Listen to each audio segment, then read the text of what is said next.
Hey guys, Ambience here. Today I'm going to be showing you how to beat Night 2 on Five Nights at Freddy's 2, so let's go ahead and get straight into it. Night 2 is a very stressful night for a lot of players, which is understandable. There's a lot of new stuff happening, a lot of animatronics activating that you may not know how to deal with. But if you follow this strategy, you will be able to beat Night 2 every single time, regardless of if you are brand new to the game. So, let's go ahead and get into it. So the first thing you're going to want to do as soon as you load into the office is you're going to want to pull up the monitor, switch over to cam 11, and start lining up that music box. Unlike Night 1, the music box is going to start running out on the early hours of Night 2. It is going to start winding down as soon as you start the game up, basically, as soon as you start the night up. So, yeah, make sure you keep track of that. And real quick, I wanted to debunk some hoaxes for Night 2, because for whatever reason, Night 2 of this game is subject to a lot of hoaxes that simply aren't true, and they can just add to the confusion for new players and even experienced players.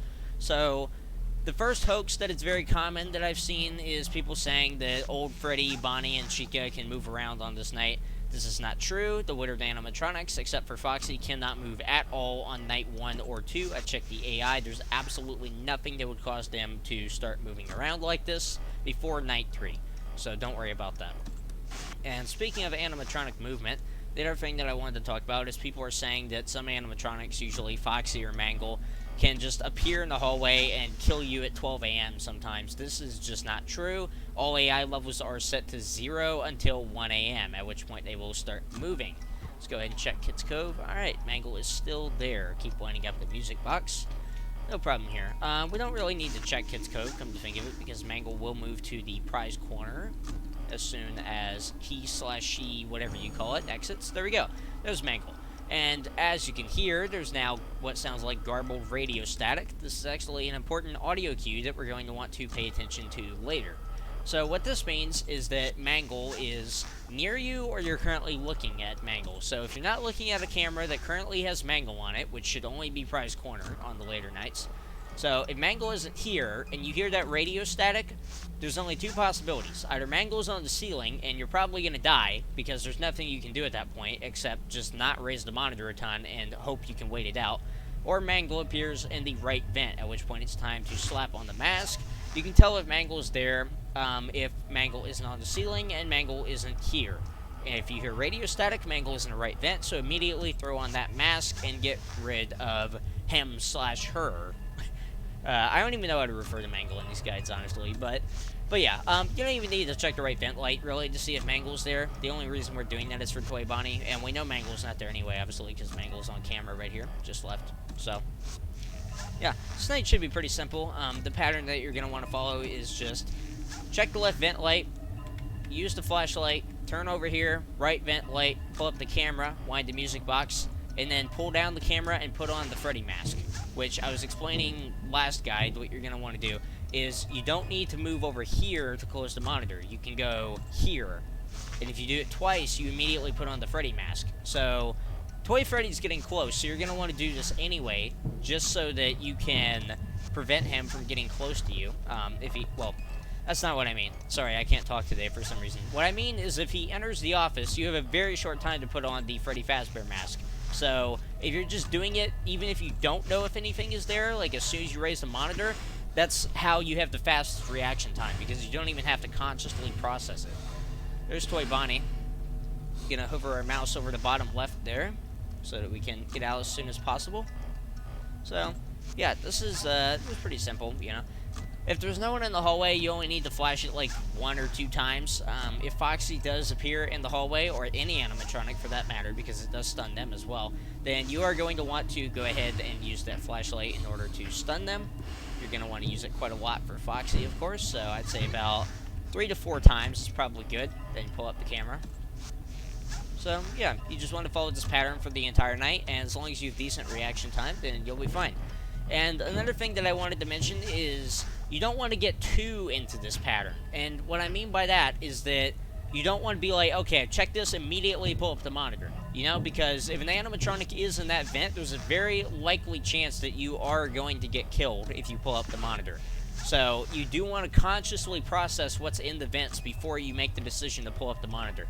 You're going to have to do it very quick, obviously, on later nights, but on night 2, you can take your time. It's no big deal. The music box doesn't wind down very quickly, so don't worry about taking a little bit extra time. So you just want to follow this pattern, basically, for the entire night. And we got about 2 in-game... Oh, you hear that? That's radio static. That means Mangle is in the right vent right now. When the radio static stops, that's when you take off the mask, because you know Mangle's gone. And make sure to flash Foxy after that, of course, too, to keep him busy. So, while we're waiting for it to roll over to 6 a.m. here, because I think I pretty much covered the gameplay point of things here, let's talk about the technical side of this game real quick. So, many people don't notice. They just kind of assume it, some of them. Some people believe it's like a hoax or whatever. But animatronics that are in the hallway will be stunned if you shine your flashlight on them. It's not just Foxy. If you see Toy Freddy in the hallway, if you shine the flashlight, then he'll fail all movement opportunities, very similar to how Foxy worked in FNaF 1. If you watched the FNaF 1 guides, you know something I talked about is when you have the camera up, that causes Foxy to fail his next movement opportunity. He fails all movement opportunities 100% of the time while you have the camera up. It's the same thing with the flashlight. Toy Freddy can't move. Can't move at all right now. He fails all movement opportunities. It's the same thing that Foxy does also. That's how you keep Foxy at bay. Now, Foxy works a little bit differently. He has an attack timer. When that hits 0, then he attacks you on his next movement opportunity, not immediately. So, Foxy does work a little bit differently. You can reset that attack timer every single time. I think it's like 50 or something, and it ticks down really quick on later nights, obviously. You can just shine the flashlight on him, and that will make him fail all movement opportunities, and it will reset his timer. So, that's pretty efficient. I think that's cool to know how that works. So, yeah. Should be rolling around to 6 a.m. any second now, so hopefully this helped you guys figure out how to beat Night 2 if you haven't already, and hopefully you learned something about the technical side of this game, about how the animatronics in the hallway and the flashlight works and all that. So, I will be going a little bit more in depth about the technical side of this game over the next few videos, and of course we will be doing Night 3 next, which means that we will have to deal with the Wittered animatronics, so those good habits of being able to put on the mask every single time when you lower the monitor, that's going to pay off in the next night. So, yeah, it should be rolling over to 6 a.m. any second now. There we go. 6 a.m. Alright. So, yeah, this night, it's obviously very stressful if you don't really know what you're doing, but once you have a good understanding of how the animatronics operate and what you need to do to be able to prevent them from killing you, here's a neat little cutscene here, then you are going to beat it pretty much effortlessly every time. This teaches you a lot of game mechanics also about how Foxy works and stuff like that that you would need to know for later nights. So, yeah, hopefully this helped you guys a lot. So, with that being said, thank you guys for watching this guide. I hope it helped you, and I will see you in the next one.